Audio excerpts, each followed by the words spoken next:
மாவை நல்லா ஃபைன் பேஸ்ட்டாக அரைச்சிட்டு அதோட பச்சை மிளகாய் அரைச்சதையும் சேர்த்து நல்லா கலந்து விட்டுக்கணும். ஹாய் காய்ஸ், இன்றைக்கி ரேஷன் அரிசியில் எப்படி சுவையான வத்தல் செய்ய போகிறோம் அப்படிங்கிறத நம்ம பார்க்க போகிறோம். இதுக்கு நாம் 2 படி ரேஷன் அரிசி எடுத்து நைட்டு ஃபுல்லாக நல்லா ஊற வச்சு எடுத்துக்கணும். மறுநாள் காலையில் சீக்கிரமாக 5 மணிக்கெலாம் ஏந்திரிச்சு இந்த அரிசியை நல்லா கழுவிடணும். ஒரு நல்ல 5-6 தடவை கழுவுனிங்கன்னா அதோடய கலர்லாம் மாறிடும். அதுக்கப்புறமா நம்ம கொஞ்சம் உப்புக்களும் சேர்த்து போட்டு கழுவி சுத்தம் பண்ணி எடுத்து வச்சுட்டு அரிசியை கிரைண்டரில் போட்டுடணும். 2 படி அரிசியுமே நான் போட்டுட்டேன். ஏன்னா ஒரே தடவை அரைச்சி எடுத்துடலாமேன்னு சொல்லிட்டு தான் ஃபாஸ்ட்டாக அரைக்கும். அப்படியே சைட் பை சைடு நான் என்ன செஞ்சேன், மிளகாய் ஒரு 25 மிளகாய் போல் எடுத்து நல்லா காம்பெல்லாம் கிள்ளிட்டு எடுத்து சுத்தம் பண்ணி வச்சுக்கிட்டேங்க. இதுக்கப்புறம் இது அரைக்கிறதுக்கு ஆரம்பிச்சிட்டேன். கொஞ்சம் உப்பு சேர்த்து அரைச்சிக்கணும் தேவையான அளவுக்கு. மிக்சியில் போட்டு நல்லா ஃபைன் பேஸ்ட்டாக அரைச்சி எடுத்துக்கிட்டேங்க. அரைச்ச விழுதை தனியாக எடுத்து மிக்சியில் வச்சுக்கிட்டேங்க. அதுக்கப்புறம் கிரைண்டரில் மாவு ஓட ஆரம்பிச்சிட்டு அது நல்லா ஃபைன் பேஸ்ட்டாக அரைஞ்சதும் அதையும் எடுத்து வச்சுக்கிட்டேங்க. கிரைண்டர்லேருந்து மாவை நல்லா வழித்து எடுத்துகிட்டு அதோடு இந்த பச்சை மிளகாய் பேஸ்ட்டையும் ஒன்றா சேர்த்துக்கிட்டேங்க. இது எவ்வளோ க்ரீனிஷாக அழகாக இருக்குது பாருங்கள், பார்க்குறதுக்கே ரொம்ப டேஸ்ட்டாக இருக்கும். இப்போ செஞ்சு பார்த்திங்கன்னா அதே மாதிரி இதை ஃபஸ்ட் டைம் என்ன பண்ண நல்லா கலந்து விட்டுக்கிட்டேன்.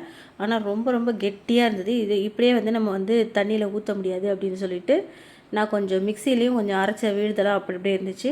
அதனால் இந்த மாவு அரைச்ச தண்ணி இருந்தது, அதை ஊற்றி நல்லா கலந்து அதையும் தூக்கி இதில் ஊற்றிட்டேன். அப்பயும் தண்ணி கரெக்டாக இருக்கும். அப்பயும் தண்ணி இது சரியாக இல்லைன்னு சொல்லிட்டு இன்னும் கொஞ்சம் தண்ணி ஊற்றி கலந்து வச்சுட்டேங்க. இதுக்கு இடையில என்னென்னா நான் என்ன பண்ணேன், அதுக்கு முன்னாடியே அடுப்பில் தண்ணி நிறைய தேவையான அளவுக்கு தண்ணி எடுத்து வச்சு அது பாயில் பண்ணுற அளவுக்கு வெயிட் பண்ணிகிட்டு இருந்தேன்.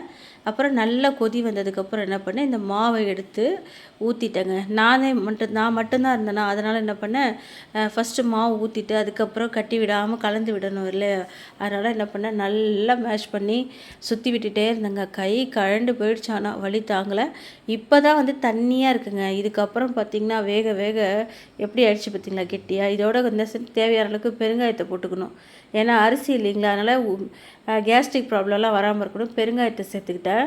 அப்புறம் கடைசியாக ஃபைனலாக ஜீரகமும் சேர்த்துக்கிட்டேன். கொஞ்சமாக சேர்த்தாலே போதும், நிறைய சேர்க்கக்கூடாது. எனக்கு 2 படி அரிசிங்கிறதுனால இவ்வளோ சேர்த்துருக்கேன்.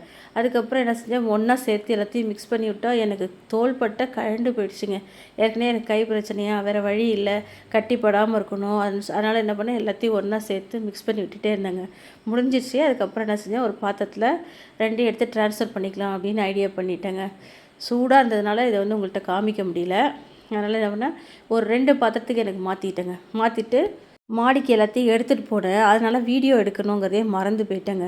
வேறு வழி இல்லைன்னு சொல்லிட்டு பாதியிலேருந்து தான் வீடியோ எடுக்கிற மாதிரி ஆகிடுச்சு. நாங்கள் ஏன்னா பாயெல்லாம் ரெடி பண்ணி போடணும் இல்லைங்களா, அதுக்கே கொஞ்சம் டைம் எடுத்துருச்சு. வெயில் வர ஆரம்பிச்சிட்டு அதனால் அம்மா விட ஆரம்பிச்சிட்டாங்க வத்தலை. சரி நானும் ஒரு பக்கம் விட ஆரம்பிச்சிட்டேன். 2 பேரும் சேர்ந்து ஒரு 1.5 மணி நேரம் விட்டுருக்கோங்க இந்த வத்தலை. அவ்வளோதாங்க, ஃபுல்லாக புழிஞ்சு முடிச்சிட்டோம். இந்த வீடியோ பிடிச்சிருந்தா லைக் பண்ணுங்கள், சப்ஸ்கிரைப் பண்ணுங்கள். நெக்ஸ்ட் வீடியோவில் பார்ப்போம். தேங்க்யூ.